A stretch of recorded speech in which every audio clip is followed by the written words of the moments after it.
Hey YouTube, Vermont Prepper. I'm on my way back from Florida, and here's what I'm up against right here.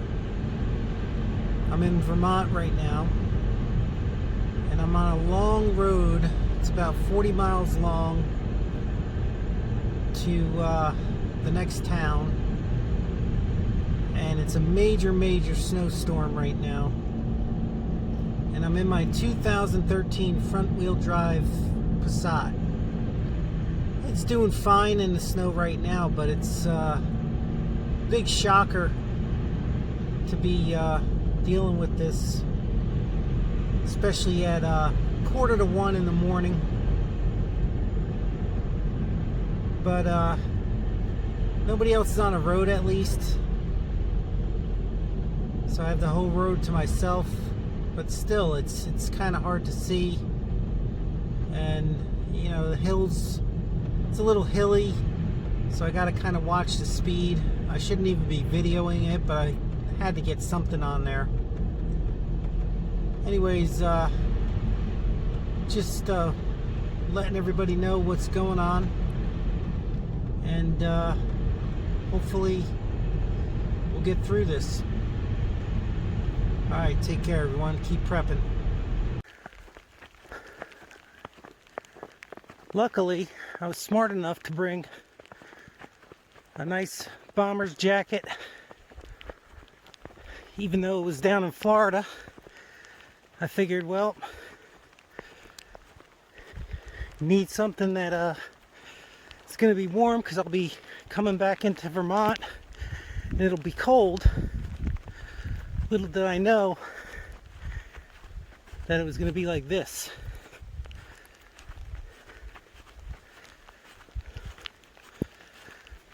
On the way in from the highway, there were trucks jackknifed, no plows on the main road coming in. My Passat made it, believe it or not.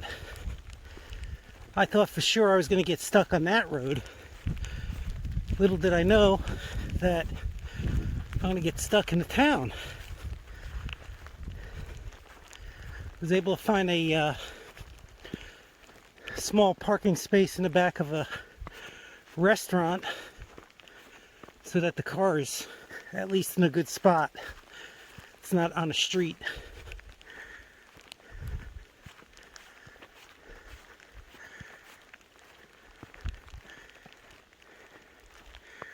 Well, as I get closer, I'll come back on. Alright, pitch black.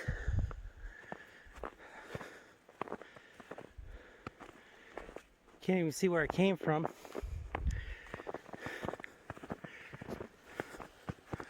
A little light up there near a house. Might be able to see something.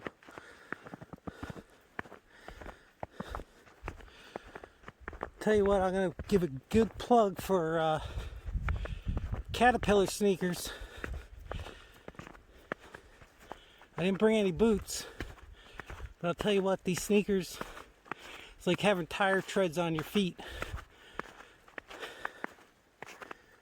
So if you're ever wondering what you should get in the snow, if you don't want to get boots, get some Caterpillar sneakers.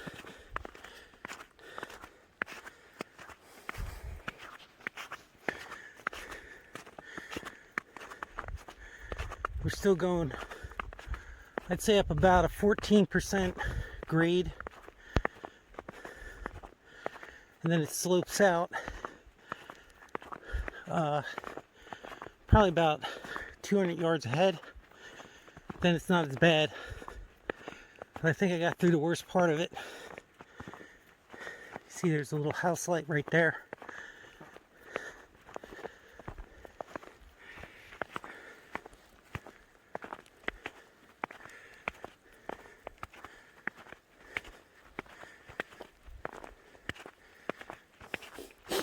I've never seen it like this since when I moved here in 2006. They've always had the roads plowed pretty good. I mean, this isn't a big snow by Vermont standards, But the fact that the roads weren't plowed just made it totally unmaneuverable.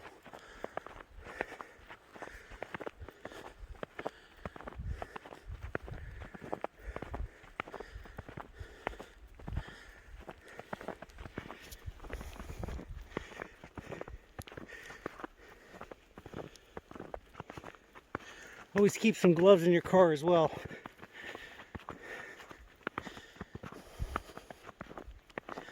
I had most of the stuff actually out of my car that I usually keep in there because I had to fit music equipment for going down to Florida. But I did keep a few items, which ended up being pretty handy. I should have actually brought my headlight. I have a headlight that I forgot. It's in the glove box.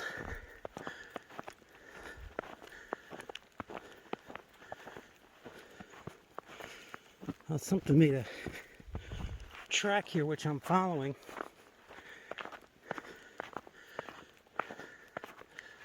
Hope it goes all the way up.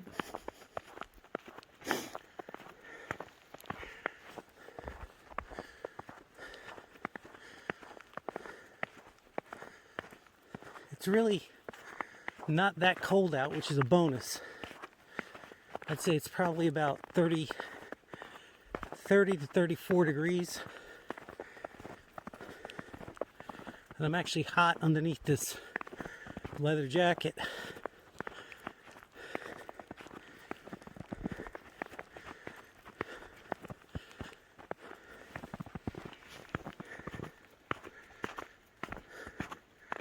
I'm going to shut her down because we got a stretch of darkness ahead that you're not going to be able to see anything anyways.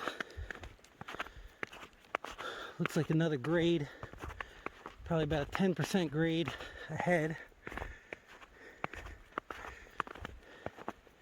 And that's going to go on probably for about 400 yards.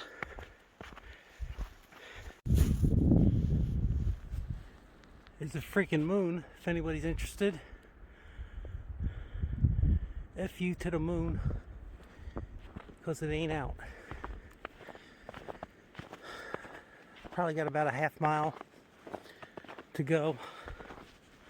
I really wish I brought my headlamp so that everybody could see what I see. I see a little bit of, it's a little bit light from the moonlight that's peeking out.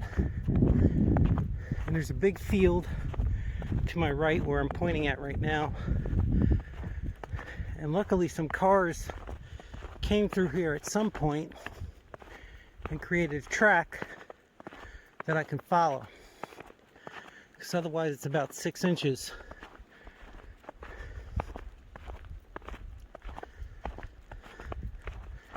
Getting there though. The road is leveled out. And even though I consider myself in decent shape with a backpack going up that grade in sneakers in the snow, I'm not gonna lie, it wasn't easy.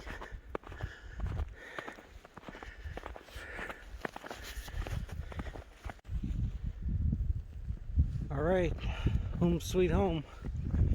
And bonus, we do have power. I don't know whether there was some houses that just had all their lights shut off. Usually you have some lights on, but there were none, and I was afraid that maybe we lost power, but we didn't. We do lose power.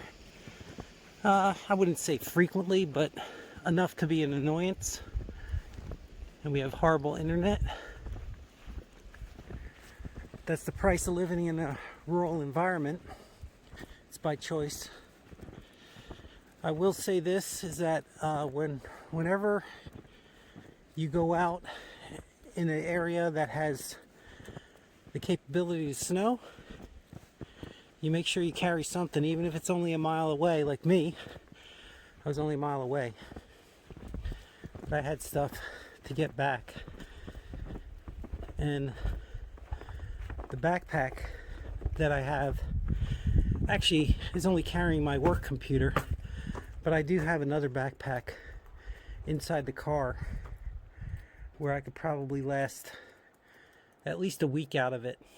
And if I was on one of those that long 40-mile-hour stretch or 40-mile stretch and I got stuck, that's what I'd be grabbing. And your best bet is really to stay with the car.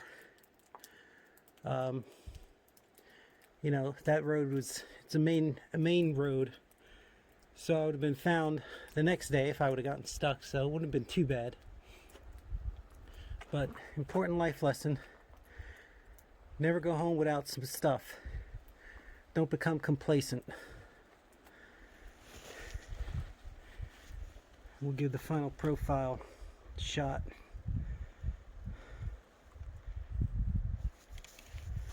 Right. Obligatory selfie.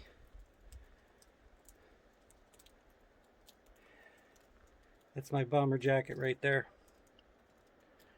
And that's how we do it in Vermont. Everything that I do in Vermont is really done with cold weather in mind. Any kind of project. For those of you who live here, you know, we get 30 below in the winter at some points, mostly in January, sometimes February, but January mostly. And that's what you want to build for. You got to build for the worst. All right, anyway, glad you guys stuck through it. Sorry there was some dark. I made a mistake by not getting that headlamp, but hopefully the commentary gave you a good flavor of what was going on. All right, everyone, keep prepping. Vermont Prepper out. Take care.